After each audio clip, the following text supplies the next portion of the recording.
하나님의 말씀인 성경은 이 사람이 하나님의 형상을 따라서 만들어진 존재라고 가르칩니다. 이 창세기 1장 26절에는 거룩한 삼위일체 하나님 안에서 일어난 그 거룩한 논의를 말하고 있습니다. 뭐라 말씀하시냐면은, 우리가 우리의 형상을 따라 우리의 모양대로 사람을 만들고 라고 하셨습니다. 여기서 성부 하나님께서 성자 예수님과 성령 하나님을 향해서 우리라는 표현을 사용하시면서 사람을 창조하실 것을 여기서 의논하시고 계획하신 것입니다.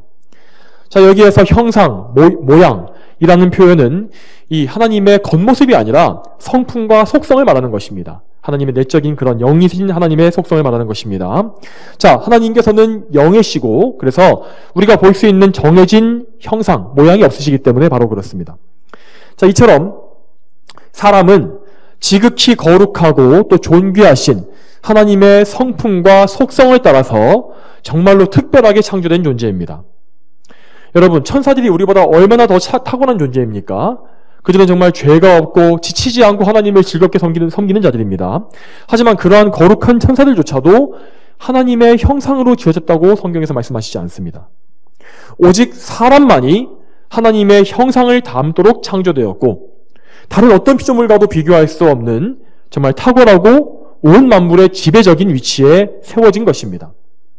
사람은 이처럼 하나님의 형상을 따라 지어졌기 때문에 인격적인 존재로 창조됐고 또한 그에게는 절대 없어지지 않을 영혼이 또 존재하고 있고 또 하나님을 닮은 지혜와 지식과 도덕성과 감정 등을 가지고 있습니다.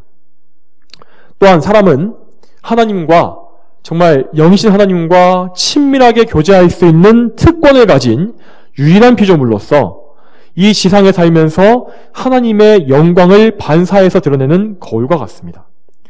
이처럼 놀랍고 영광스러운 것이 바로 인간 안에 있는 하나님의 형상이라는 것입니다. 이 하나님의 형상은 인간이 죄를 지으면서 먼저 일단 1차적으로 크게 손상을 입었습니다. 하지만 여전히 사람 안에 존재하고 있습니다. 사람이 죄를 지었기 때문에 타락했기 때문에 또 부패했기 때문에 그 형상을 잃어버린 것이 아닙니다. 망가졌지만 일부 손상되었지만 존재하고 있습니다. 그렇기 때문에 우리 안에 남아있는 하나님의 형상 바로 이것 때문에 십계명은 이렇게 살인을 금하고 있는 것입니다. 우리 성도들은 그런데 성경에 나와 있는 이 인간 존중의 교리 이것과 현대 사회에 이 퍼져 있는 인권 개념을 혼동해서는 안 됩니다. 물론 근대의 인권 개념이 처음으로 생겨난 것은 바로 기독교 때문이었습니다. 하나님의 형상을 닮은 사람을 존중하는 그런 문화와 사상이 바로 현대의 이 인권 개념까지 바로 이렇게 다 이어진 것입니다. 하지만 현재 이 세상에 퍼져 있는 현대의 인권 개념은 그런 것과 관계없이 철저히 인본주의적인 철학으로 변질되어 있다는 사실을 확실히 알고 있어야 합니다. 현대의 인본주의적인 인권 사상은 사람 자체가 아름다움과 궁극적인 가치를 가지고 있다고 주장하고 있습니다. 그러나 사람은 그 자체로 가치 있는 것이 아니라 그 자체에 가치가 있는 것이 아니라 하나님께서 인간에게 부여하신 하나님의 형상 그것 때문에 그에게 가치가 있는 것입니다. 그러니까 사람이 가진 가치의 근원은 그 생명의 가치의 근원은 오직 사람이 아니라 사람을 창조하신 절대자이신 하나님께 있는 것입니다. 그 하나님을 제껴놓고 배제한 채로 인간 스스로에게 가치를 두는 인권 개념은 결국 하나님께서 세우신 모든 질서를 다 파괴해버리고 인간을 보호하는 것이 아니라 오히려 인간을 더 위험받을 뿐이라는 것을 우리는 알고 있어야 합니다. 여러분, 현대의 잘못된 인권 개념이 어떻게 우리의 생각과 우리의 삶을 망가뜨렸는지 좀 보겠습니다. 먼저 이 잘못된 인권 개념은 무엇보다 생명에 대한 생각을 이 사람들이 가진 생명에 대한 인식을 완전히 썩게 만들었습니다. 그 대표적인 예로 몇 가지 들어보겠습니다. 인간과 동물의 생명에 대해서 요즘 사람들이 정말 너무나 많은 잘못된 주장을 하고 있는 것을 많이 봅니다. 특히 자신이 느끼는 기호나 그런 애착에 따라서 주로 사람들이 많이 기르는 동물들, 그러니까 개나 고양이 같은 그런 동물들에게 반려동물이라는 그런 굉장히 큰 존칭을 붙여주면서 지나치게 감정을 쏟고 있는 사람들이 요즘 너무나 많습니다. 개나 고양이를 학대하고 죽이는 일을 살인이라고 부르는 어리석은 사람들도 참 많이 있습니다. 이런 사람들은 개나 고양이가 잔인하게 죽임당하는 그런 사건이 벌어지면은 그 범인을 찾아내서 처벌해야 한다고, 심지어 죽여야 한다고 그렇게 난리를 칩니다.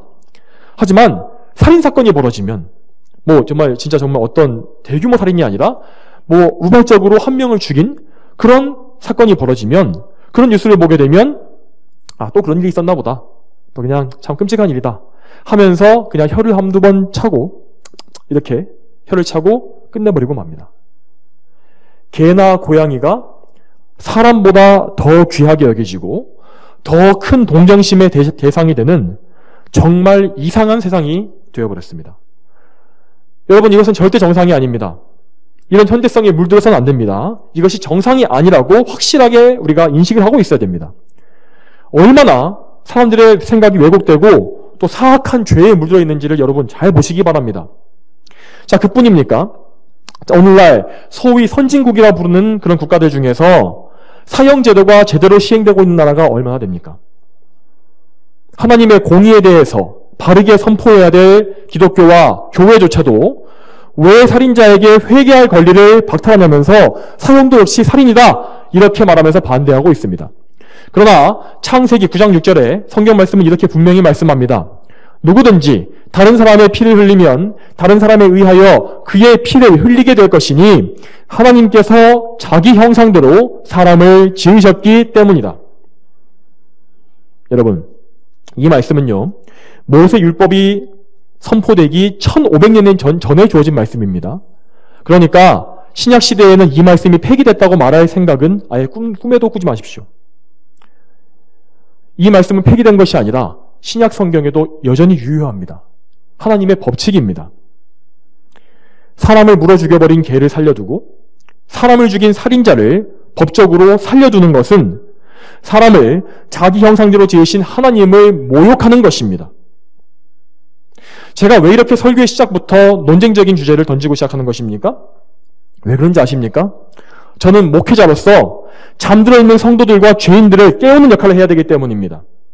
악인들에게 욕을 먹을지라도 저는 제 역할을 해야 합니다. 시대를 분별하지 못하고 깊은 잠에 빠져 있는 교회들과 성도들과 죄인들로 하여금 우리가 얼마나 10계명의 6계명을 짓밟고 더럽히는 시대에 살고 있는지를 깨우쳐주는 것이 저의 사명입니다. 그러므로 말씀을 들으시는 여러분, 잠에서 깨어서 정신을 차리시기 바랍니다. 하나님께서 이 6계명을 통해서 10계명을 통해서 우리에게 무엇을 명령하시는지를 오늘도 말씀을 통해서 집중해서 들으시기를 바랍니다. 자, 이제 6계명에 대해서 좀 더 구체적으로 살펴보겠습니다. 먼저 6계명에서 말하는 이 살인이라는 것이 정확히 무엇을 말하는 것일까요? 자, 문자적으로 그냥 이것이 사람의 몸을 해쳐서 죽이는 것을 의미하는 것이니까 그저 그냥 누군가를 죽이는 것, 그것만을 금지하는 것입니까? 자, 여기서 우리는 예수님께서 이 계명에 대해서 무엇이라 말씀하시는지를 잘 들어봐야 합니다. 마태복음 5장 21절에서 22절까지 예수님께서 이렇게 말씀하십니다. 옛사람들에게 살인하지 마라.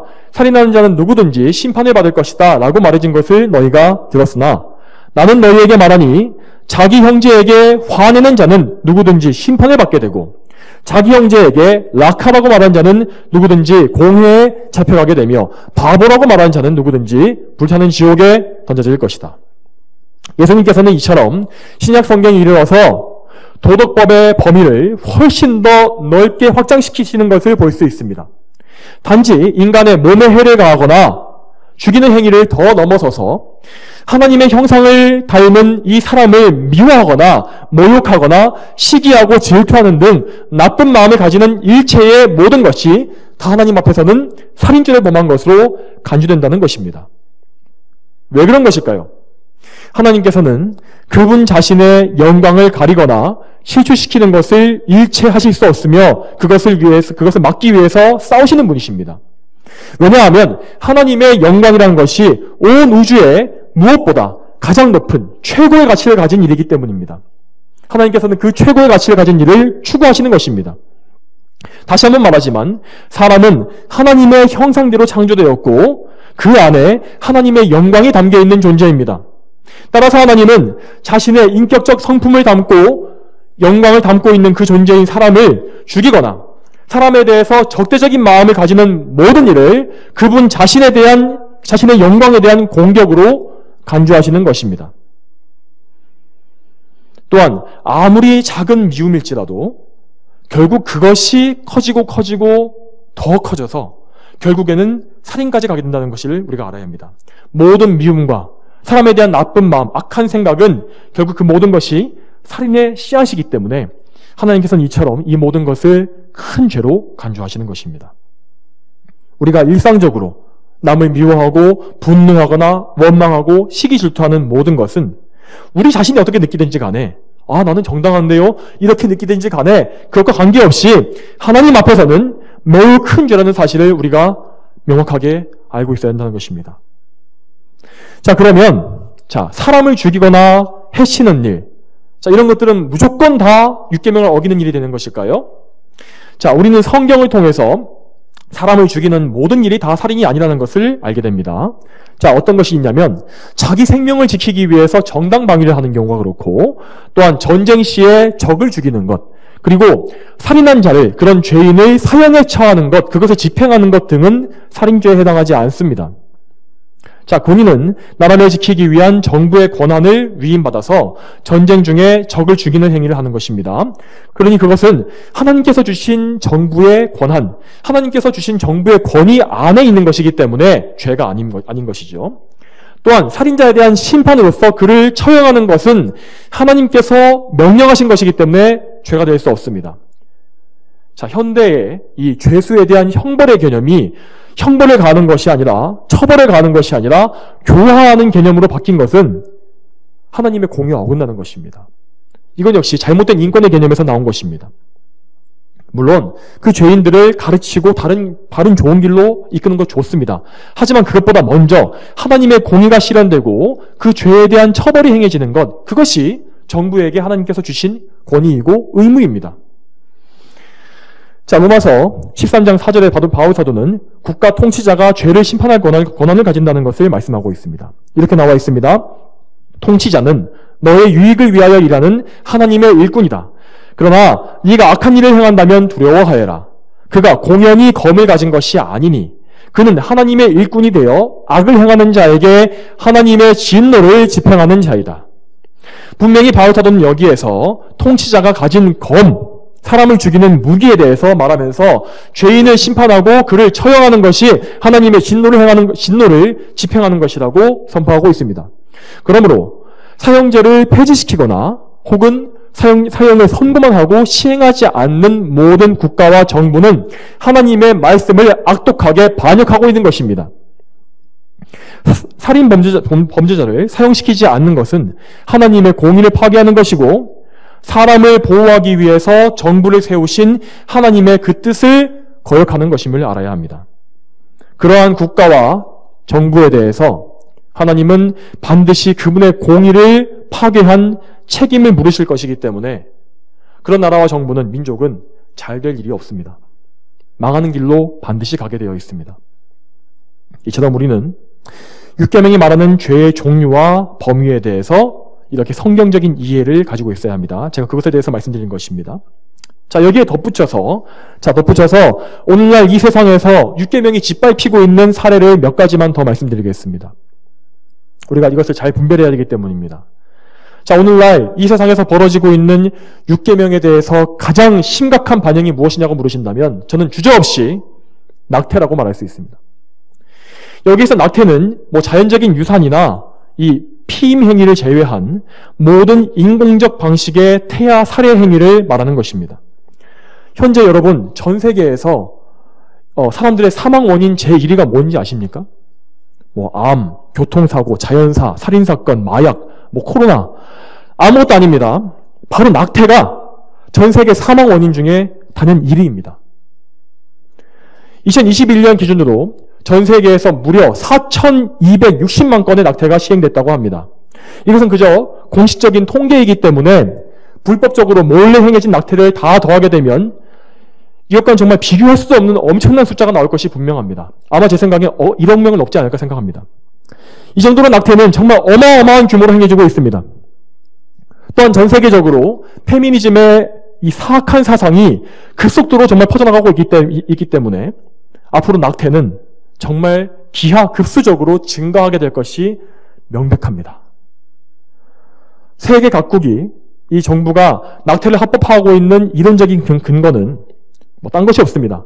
태아가 일반적인 사람과 정상적인 이런 성인이나 이런 태어난 아이와 같이 동등한 가치를 지니지 않았다고 간주하는 생각에서 나오는 것입니다.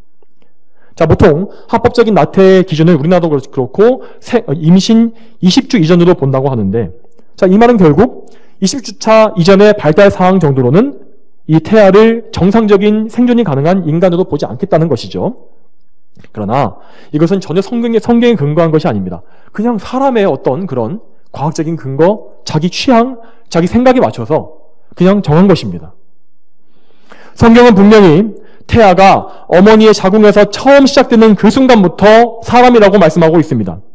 어머니 뱃속에서 사람의 내장을 만드시고 그 인간의 몸의 조직들을 짜맞추신 분이 바로 하나님이시라고 분명히 말하고 있는 것을 우리가 볼 수 있습니다. 아버지의 정자와 어머니의 난자가 만나서 수정이 된 그 순간부터 사람은 하나님께서 만드신 인격체로 시작되는 것입니다. 이것은 사람들이 제 아무리 큰 목소리로 부정하고 그것을 욕한다 할지라도 엄연한 사실입니다. 부정될 수가 없는 진리입니다. 극단적인 페미니스트들은 낙태를 옹호하면서 이런 말도 합니다. 성폭행을 통해서 임신한 이런 극소수의 케이스를 근거로 들면서 그런 것을 좋아하고 있습니다. 그러나 그런 극단적이고 적은 사례, 뭔가 성폭행범에 의해서 임신된 그런 사례는 정말 극소수입니다. 그런 극소수의 위험한 적은 사례를 근거로 해서 모든 태아 사례를 합법화하는 길을 열어주는 것은 이것은 법적인 살인을 합법화시키는 대단히 마귀적인 발상입니다.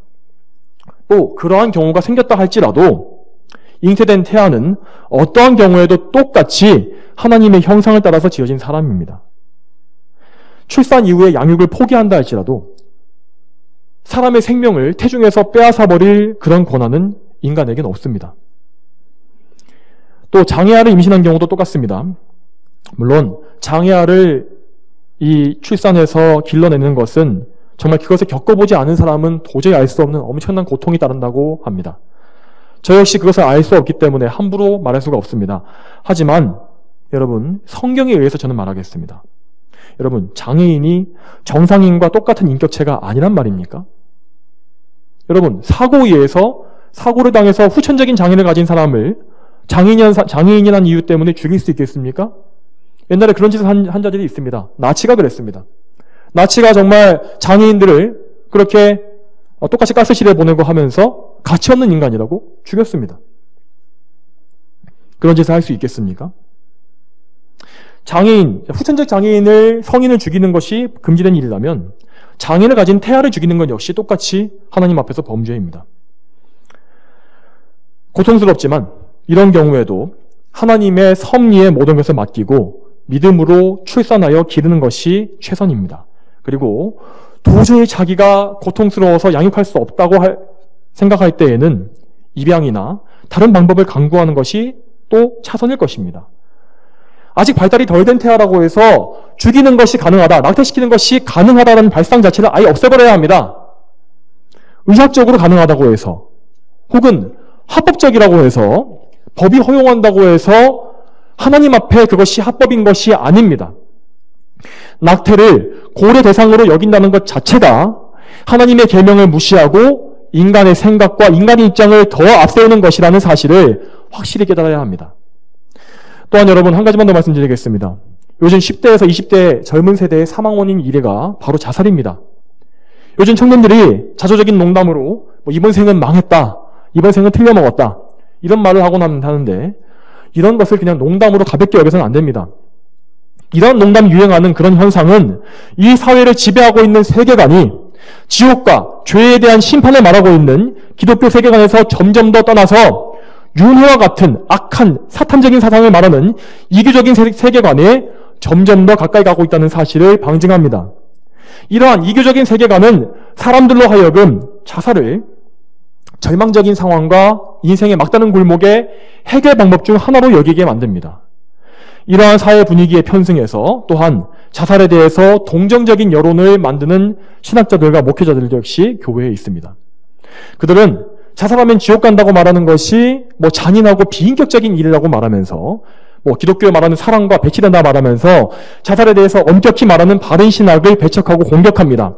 그러나 엄밀히 얘기하면 참된 성경적 교리인 예정교리, 이 칼빈주의의 예정교리에서는 자살하면 지옥 간다라고 말하는 것이 아닙니다. 그런 말은 앞뒤가 뒤바뀐 것입니다. 자살의 결과로 지옥 가는 것이 아니라 멸망하는 자들만이 자살할 수 있다고 가르치는 것입니다. 구원받은 자, 하나님께 택함받은 자는 자살할 수가 없다고 가르치는 것이 바로 성경적인 교리의 주장입니다. 그것이 바른 진리입니다. 성경에서 예를 들겠습니다. 자살로 생을 마감한 모든 사람은 다 구원받지 못한 버림받은 자밖에 없었습니다. 대표적으로 사울 왕이 그랬습니다. 사울 왕이 어땠습니까? 끝까지 하나님의 앞에 회개하지 않고 끝까지 죄를 짓다가 거듭나지 못한 채로 죽지 않았습니까? 그는 자살했습니다. 또한 다윗을 배신하고 압살롬을 따랐던 아히도벨도 스스로 목매어 죽었습니다. 그는 구원받지 못한 자입니다. 신약에 와서는 가룟 유다가 예수님을 배반하고 끝까지 회개하지 않은 채 자살한 인물입니다. 이처럼 성경에서는 구원받고 예수님을 믿은 사람 중에서 자살한 예를 전혀 찾아볼 수가 없습니다. 어떤 어리석은 자들은 삼손도 자살했고 요나도 자살을 시도했다라고 말을 합니다. 그러나 삼손이라는 사람은 물론 그 사람은 구원받은 사람입니다. 히브리서에 그가 의인이라고 나오지 않습니까? 그런데 그는 전투의 연장선에서 적들과 싸우기 위해서 자신의 생명을 바친 것입니다. 그리고 요나 같은 경우에는 자살한 것이 아니라 자기 죄 때문에 타인이 죽는 것을 보지 못해서 자기 목숨을 희생한 것이지 않습니까? 그것을 어떻게 자살로 말할 수가 있겠습니까? 그들이 이런 사례를 든다는 것 자체가 그들이 얼마나 성경을 잘못 이해하고 있고 왜곡되게 해석하고 있는지를 잘 보여주는 것입니다. 그들의 성경을 해석하는 기준 자체가 성경에 있는 것이 아니라 하나님의 진리에 있는 것이 아니라 영적인 것에 있는 것이 아니라 세상의 철학, 자신의 사상, 자신의 생각, 인본주의 철학이 있다는 것을 보여주는 것입니다. 또한 목회자들은 분명히 알아야 합니다. 목회의 유익을 위해서라도, 성도들의 유익을 위해서라도, 영혼 구원을 위해서라도 자살이 자신을 살인하는 죄라는 사실을 가르치고 그에 따르는 결과가 지옥의 심판이라는 것을 분명하게 경고해야 합니다. 목회자라는 사람들이 자살에 대해서 조금이라도 동정적으로 말하면서 틈을 열어두는 것은 자기 양들에게 자살을 택할 수 있는 문을 열어주는 것이나 똑같습니다. 그러므로 그렇게 말하는 자들 중에서, 그렇게 말하는 목회자 중에서 자신의 성도가 자살을 택하게 된다면 그는 그 피해에 대한 책임을 져야 할 것입니다. 여러분, 우리는 정말 두려워해야 합니다. 이처럼 우리는 제6계명에 대한 비성경적 생각과 공격이 창궐하고 있는 그런 세상을 살고 있습니다. 정말 우리는 정신을 똑바로 차려야 합니다. 이런 생각 속에서, 이런 세상 속에서 우리는 이렇게 시대를 잘 분별해야 하고 또한 우리 자신을 잘 돌아볼 필요가 있습니다. 반드시 그래야만 합니다. 이러한 가운데 우리가 하나님의 말씀에 순종하기 위해서 어떻게 해야 하겠습니까? 이제 제6계명을 우리의 삶에 직접적으로 적용해 보도록 하겠습니다. 남을 미워하거나 다른 사람에 대해서 분노하는 것이 살인죄를 짓는 것과 같다고 아까 말했습니다. 그러나 여기에서 우리는 의로운 분노, 의로운 거룩한 분노와 개인적인 분노 원한을 구별해야 합니다. 의로운 분노란 하나님께 대적하는 죄를 볼 때에 하나님께서 구원하신 의인이 가지게 되는 거룩한 감정을 말합니다. 성경은 거룩한 분노의 사례를 정말 많이 보여주고 있으며 그러한 분노에 대해서 일체 정죄를 하지 않습니다. 대표적인 사례로 구약에서 비느하스가 간음한 백성들에게 분노해서 남녀 2명을 현장에서 창으로 찔러 죽였을 때가 있었고 또한 금송아지를 숭배한 백성들 3,000명을 칼로 죽인 레위 사람들이 바로 그런 거룩한 분노의 사례를 잘 보여줍니다. 그들은 이렇게 분명히 거룩한 분노를 통해서 심지어 사람을 죽이기까지 했습니다. 그렇지만 하나님께 오히려 칭찬받았습니다. 물론 이 신약에 넘어와서 신약 시대에는 우상숭배나 간음의 죄에 대해서 즉시 죽음으로 심판하지는 않습니다. 그러나 예수님께서, 우리의 주님이신 예수님께서, 율법의 기준이신 예수님께서 얼마나 많이 이 거룩한 분노를 바라셨습니까? 예수님은 바리새인들과 서기관들을 비롯한 유대인 지도자들에게 정말로 많이 분노하셨고 그들에게 정말 모욕감이 들 정도로 혹독하게 비판하셨지만 예수님은 결코 죄를 짓지 않으셨습니다. 그것은 죄가 아니었습니다. 또한 바울을 비롯해서 서신서를 쓴 모든 저자들, 사도들, 그들은 율법주의자들부터 시작해서 영지주의자들과 온갖 종류의 거짓 교사들을 비판하고 심지어 저주하며 정죄했습니다. 그러나 그 역시 하나님의 법을 지킨 길이었고 율계명을 범한 죄가 아니었습니다. 이처럼 하나님을 모욕하고 하나님의 일을 회방하며 영혼들을 멸망으로 이끄는 진리를 파괴하는 사악한 자들에게 분노하고 그들의 행위를 미워하고 정당하게 비판하는 행위는 죄가 아닙니다. 오히려 그런 일에 분개하지 않는 것이 그 사람이 하나님을 닮은 거룩한 성품을 가지고 있지 않다는, 거듭나지 않았다는 증거가 된다는 것을 우리는 두려움으로 깨달아야 합니다. 자, 물론 우리는 이런 의문을 품는 상황에서도 단지 우리가 죄인이기 때문에 단지 머리로만 이 교리를 이해한 상태에서 뭔가 자연적으로 인간이 품을 수 있는 종교심에 의해서 분노할 수 있다는 것을 또 알아야 합니다. 자, 이런 것은 분명히 예외겠지요. 그러므로 우리는 항상 하나님께서 모욕당하시는 악한 일에 대해서 성경적인 분노를 가지는 선에서 멈춰야 하고 지나치게 우리의 감정을 폭발시키거나 개인적인 원한으로 살의를 품는 것까지 나아가서는 안 됩니다. 절제해야 합니다.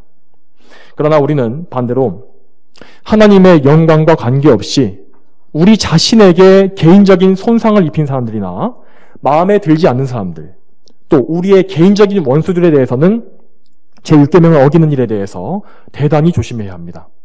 그들을 미워하거나 분노와 시기 질투를 품거나 모욕하고 해치는 일체의 행위는 무엇이라도 변명할 수 없이 살인죄를 범하는 것이기 때문입니다. 자, 가장 쉬운 예로, 가장 우리가 일상에서 빈번하게 6계명을 범하는 그 예를 좀 들어보겠습니다. 저도 그렇지만, 저도 반성해야겠지만, 남자분들은 이 차를 운전하게 되면 운전대만 잡으면 거칠어지는 경우가 참 많습니다. 운전을 할 때 창문을 열고 욕을 하고 싸우는 행동까지는 안 하더라도 우리는 혼자서 욕을 하거나 다른 운전자들을 미워하고 분노하는 일이 자주 있습니다. 물론 상대방이 정말 나의 생명을 위협하는 명백한 잘못을 했다 치더라도 성경적으로 그러한 분노와 미움은 모두 다 6계명을 범하는 행위입니다.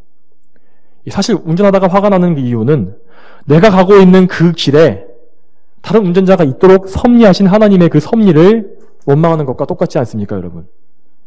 또한 반대로 여성분들의 경우에 다 그렇다는 것이 아니라 가장 흔히 빈번하게 보일 수 있는 것이 질투와 시기심이라고 저는 생각합니다. 이 역시 6계명을 어기는 것입니다. 또한 시기와 질투는 자신에게 주신 하나님의 은혜에 자족하지 못하기 때문에 일어나는 것이기도 하고, 또한 남의 것을 탐내는 것이기 때문에 6계명뿐만 아니라 살인하지 말라는 이 계명뿐만 아니라 남의 것을 탐내지 말아라, 도둑질하지 말아라, 이러한 모든 계명, 다른 계명까지 복합적으로 어기게 되는 큰 죄라는 것을 여러분은 기억해야 합니다. 우리는 회사의 동료들, 또 친구들과의 관계 속에서, 또한 가족 관계 속에서 정말 수많은 인간관계 속에서의 갈등을 겪습니다. 또한 살다 보면은 여러분 정말 지독스럽게도 나를 못 살게 굴고 사사건건 나와 부딪히는 그런 원수들이 분명히 있게 마련입니다. 저 사람을 미워하는 것은 정말 누가 뭐래도 옳다, 나는 정말 의롭다 라는 생각까지 드는 사람들도 있습니다. 그러나 예수님께서 내 원수를 사랑하라고 하신 말씀이 바로 그런 경우에 적용되는 것입니다. 우리 이익에 반하고 미움과 다툼을 불러일으키는 모든 개인적인 원수를 심지어 사랑하기까지 하라는 말씀입니다. 자, 성경 말씀은 이렇게 내가 미움을 가지는 것을 그 말뿐만 아니라 심지어 내가 남에게 잘못을 해서 나에게 미움을 살 만한 일들, 그러니까 남이 나에게 미워한 마음을 가진 것까지도 그것을 또 해소해 줘야 한다, 그에게 용서를 빌어야 한다고 말하고 있습니다. 마태복음 5장 23절에서 24절까지 이렇게 나와 있습니다. 그러므로 내가 제단에 내 예물을 드리려고 하다가 거기에서 너희 형제가 너에게 원한을 품고 있다는 것이 생각나거든 내 제물을 제단 앞에 놓아두고 먼저 가서 너희 형제와 화해하고 그 후에 돌아와서 내 예물을 드리라. 그러니까 다른 사람이 나 때문에 제6계명을 범하지 않도록 해줘야 한다는 것입니다. 이처럼 성경은 모든 종류의 개인적인 원한과 증오와 원수 맺는 것과 폭력을 일체 다 금지합니다. 여러분, 이 살인죄의 근원은 우리의 타락한 죄성에 있습니다. 또한 이 모든 근원이 바로 원수 마귀에서 나왔다는 것을 우리가 또 알고 있어야 합니다. 예수님께서 뭐라 말씀하셨습니까? 마귀는 처음부터 살인한 자였다고 예수님께서 분명히 말씀하시지 않습니까? 이 말씀대로 살인죄라는 것은 대단히 마귀적인 것입니다. 이 살인죄를 아무렇지도 않게 짓는 자들, 그런 사람들은 예수님 말씀대로 그 아비가 하나님이 아닌 마귀라는 것을 스스로 증명하고 있다는 것입니다. 결국 남을 미워하고 원한과 시기와 복수심과 살인을 품는 모든 것은 결국 마귀가 하는 행동을 그대로 닮아가는 아주 악한 일이라는 사실을 우리는 인정해야 합니다. 또한 우리는 6계명이 우리에게 그저 남을 미워하거나 살인하지 않는 것, 남을 해치지 않는 것을 넘어서서 더 큰 것을 요구하고 있다는 사실을 알고 있어야 합니다. 예수님께서 말씀하시는 것을 기억해 보십시오. 예수님께서 그저 원수를 미워하지 말아라 라고 하신 것이 아니라 원수를 사랑해라 라고 하시지 않았습니까? 그러므로 이 6계명은 단지 미워하지 않고 욕하지 않고 죽이지 않고 폭력을 쓰지 않는 것만을 말하는 것이 아닙니다. 그렇게 하는 것은 우리 의무를 절반만 행하는 것입니다. 마이너스였던 것을 그저 0에 맞춰놓은 것에 불과합니다. 6계명은 이웃에 대한 적극적인 선행을 요구합니다. 이웃을 해치지 않는 것을 넘어서서 남을 유익하게 하고 살리기 위해서 최선을 다하는 것이 바로 이 계명의 궁극적인 명령인 것입니다. 여러분, 선한 사마리아인의 비유를 생각해 보시기 바랍니다. 이 사마리아인의 비유가 이것을 예수님께서 말씀하신 이 배경은 예수님께서 내 이웃을 내 몸과 같이 사랑하라고 하신 것이 무엇인지에 대해서 답변하신 것에서 나온 것이었습니다. 그러니까 이 계명은 6계명과 직결되는 것입니다. 자, 이 이야기에서 제사장과 레위인이 나오죠. 이 두 사람은 강도만난 사람에게 아무 해도 끼치지 않았습니다. 그들이 그 강도만난 사람을 죽이거나 해친 것이 아니지 않습니까? 하지만 동시에 그들은 그에게 아무 선한 일도 하지 않았습니다. 그를 그저 버려두었습니다. 반면에 사마리아인은 그를 살려주었고 구해주고 그가 살 수 있도록 모든 것을 다했습니다. 자기를 희생해 가면서까지 선행을 베푼 것입니다. 예수님께서는 그가 바로 그 강도만난 자의 이웃이라고 6계명을 지킨 자라고 분명하게 말씀하셨습니다. 이처럼 예수님께서는 이웃을 죽음에서 구해서 살리기 위해서 최선을 다하는 것이 6계명을 지키는 일이라고 우리에게 말씀하시는 것입니다. 제사장과 레위인은 여기에 나오는 이 두 사람은 죽어가는 이웃을 방치함으로써 결국 6계명을 범하고 살인죄를 지은 것이 되어버린 것입니다. 이처럼 예수님께서 말씀하시는 사랑은 0이 아니라 100을 요구하십니다. 99도 아닙니다. 정말 완벽한 사랑, 100을 요구하시는 것입니다. 겉옷을 달라고 하는 사람에게 속옷도 내어주고 오리를 가자고 하는 사람에게 심리를 같이 가주는 그것이 바로 예수님의 말씀하시는 사랑인 것입니다. 여러분, 또한 이것은 타인에 대한 것뿐만 아니라 우리 자신에 대해서도 마찬가지입니다. 우리 자신의 몸과 정신의 건강을 잘 돌보고 우리 생명에 위협이 되는 모든 행동을 금하는 것이 또한 이것의 이 6계명의 말씀입니다. 이런 의미에서 술 취함, 마약, 도박, 유흥, 위험한 스포츠, 그리고 더 나아가서 건강에 치명적인 흡연, 이런 것들도 다 또한 무절제한 삶, 이런 것 역시 모두 6계명에 어긋나는 것입니다. 물론 하나님의 영광을 위해서 자신의 건강을 해치기까지 주님의 일을 한다거나 혹은 자신의 목숨을 바쳐서 주님을 섬기는 것, 이런 것은 6계명을 어기는 것이 아니라 오히려 지키는 일입니다. 자, 여러분, 자, 더 나아가서 우리가 6계명을 지키는 일의 가장 높은 차원에 대해서 말씀드리겠습니다. 6계명을 지키는 가장 높은 차원은 육적인 것이 아니라 영적인 의미에 있습니다. 이웃을 죽음에서 구하고 가장 유익하게 하는 것은 다름 아닌 그들에게 복음을 전하는 일입니다. 또한 교회 안에 있는 형제자매들에게도 하나님의 말씀으로 낙심한 자에게 새 힘을 주고 그들을 위해서 기도해 주는 것, 이것이 바로 6계명을 균형하는 영적인 의미입니다. 또한 자기 자신의 영혼에 대해서도 마찬가지입니다. 자, 모든 사람들은 깨달아야 합니다. 예수님을 믿지 않는 것, 이것이 자신의 영혼에 대한 최악의 살인행위라는 것을 분명히 깨달아야 합니다. 자기 머리에 대고 총을 쏘는 것보다 더 위험한 행동은 완고하게 복음을 거절하고 예수님을 믿지 않으며 교회와 하나님을 모욕하는 것, 이것입니다. 우리 성도들 역시 마찬가지입니다. 예수님을 열심히 믿으며 육신의 정욕과 죄를 끊고 거룩한 삶을 사는 것 역시 이것이 자신의 영혼을 유익하게 하며 생명으로 가는 길입니다. 반대로 죄를 사랑하고 하나님의 계명을 어기며 죄로 더 빠져들어가는 것, 이것이 율계명을 어기는 우리 영혼을 죽이는 행위라는 것을 알고 있어야 합니다. 여러분, 제가 이렇게 율계명이 금하는 것과 율계명이 명하는 것, 이런 것들을 길게 말씀드렸는데 여러분, 이 말씀을 다 들으시고 어떤 생각이 드십니까? 그 율계명 지키는 거 별로 어렵지 않겠다, 할 수 있겠네, 이런 생각이 드십니까? 그렇지 않습니다.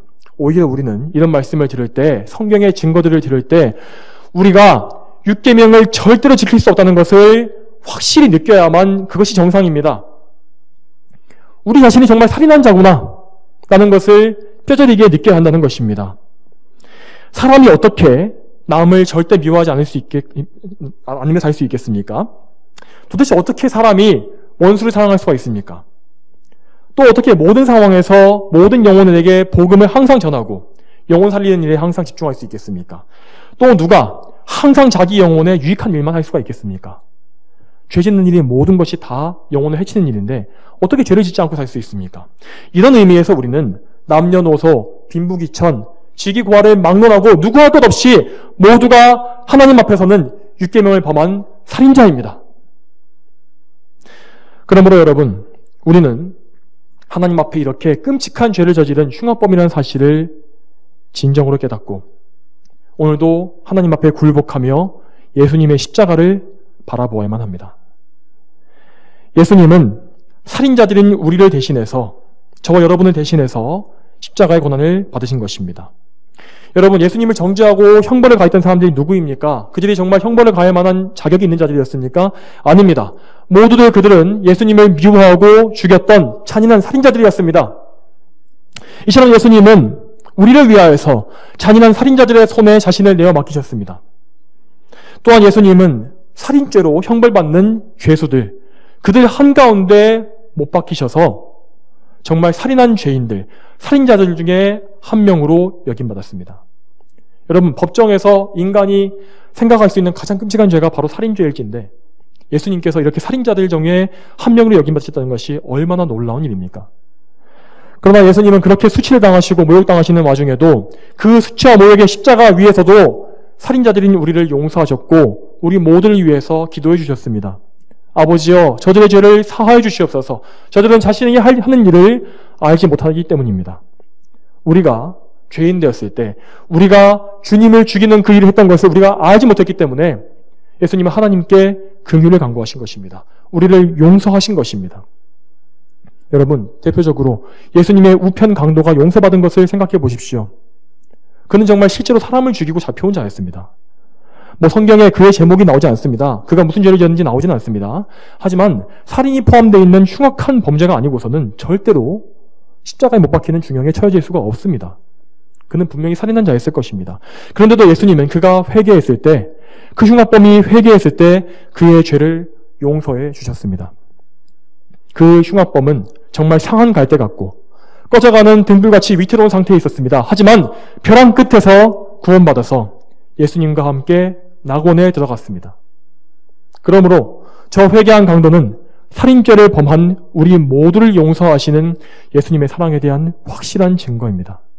또한 여러분, 예수님의 그 사랑, 살인자된 우리를 용서하신 그 예수님의 그 용서하심이 우리가 우리를 미워하고 대적한 원수들을 용서할 수 있는 근거, 그 동기가 되는 것입니다. 예수님의 사랑을 바라볼 때에 예수님의 사랑이 우리를 강권하여서 우리로 하여금 우리의 한계를 뛰어넘는, 우리의 죄성을 뛰어넘는 그 사랑을 하도록 우리를 인도해 주는 것입니다. 우리에게 그런 영적인 힘을 주시는 것입니다. 여러분, 그러므로 오늘도 예수님의 십자가를 바라보시기 바랍니다. 그분의 십자가를 바라보는 그 시선을 주님이 아니라 다른 데로 돌리지 마십시오. 그분께서 살인자인 우리를 대신해서 살인자로 여김받으시고 대신 형벌받으시며 죽으셨습니다. 그분이 우리를 대신해서 율계명을 모두 지키셨으며 이웃을 자기 몸보다 더 사랑하시는 확실한 모범을 다 보여주셨습니다. 그렇게 하심으로써 율법의 의를 율계명에 대해서도 모두 이루셨습니다. 그러므로 우리가 예수님을 믿게 되면 진홍같이 붉은 우리의 살인죄, 낙인 찍힌 것 같이 우리 몸에 남아있는 그 살인죄의 흔적까지도 보혈로 다 씻겨져서 흰 눈과 같이 깨끗하게 정결하게 될 것입니다. 또한 예수님께서 이루신 그 의가 우리에게 덧입혀짐으로 말미암아서 우리는 하나님 앞에서 율계명을 다 지키고 이웃을 사랑한 의인으로 여김받게 되는 것입니다. 그러므로 여러분, 저와 여러분은 모두 살인자이지만 하지만 그럼에도 불구하고 예수님을 믿으십시오. 예수님을 믿는 믿음 가운데에서 그 믿음 가운데에서 오늘도 이웃을 사랑하는 일, 나의 원수까지도 사랑하는 그 일을 비록 어렵지만 행하시기 바랍니다. 예수님의 사랑이 우리를 강권하십니다. 그 사실을 여러분 오늘 믿으시기 바랍니다. 오직 우리 모두가 예수님의 그 의로 옷 입어서 하나님 앞에 제6계명을 지킨 의인으로 여김받고 또 하나님 앞에 정말 선행을 하는 그런 참된 성도로서 살 수 있게 되기를 소망합니다. 다 함께 기도하시겠습니다.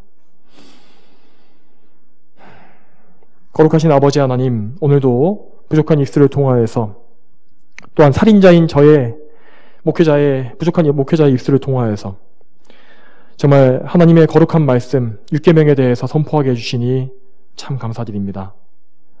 하나님 아버지, 정말 저희들은 예전에 이 율계명을 어긴 정말 살인한 자의 신분이었으나 우리를 위해 중보하시고 우리를 위해서 자기 몸을 내어주시며 생명을 바치신 예수님의 그 놀라운 은혜로 말미암아서 그 사랑으로 말미암아서 하나님 앞에 의로운 자라고 여김받는 것을 믿습니다.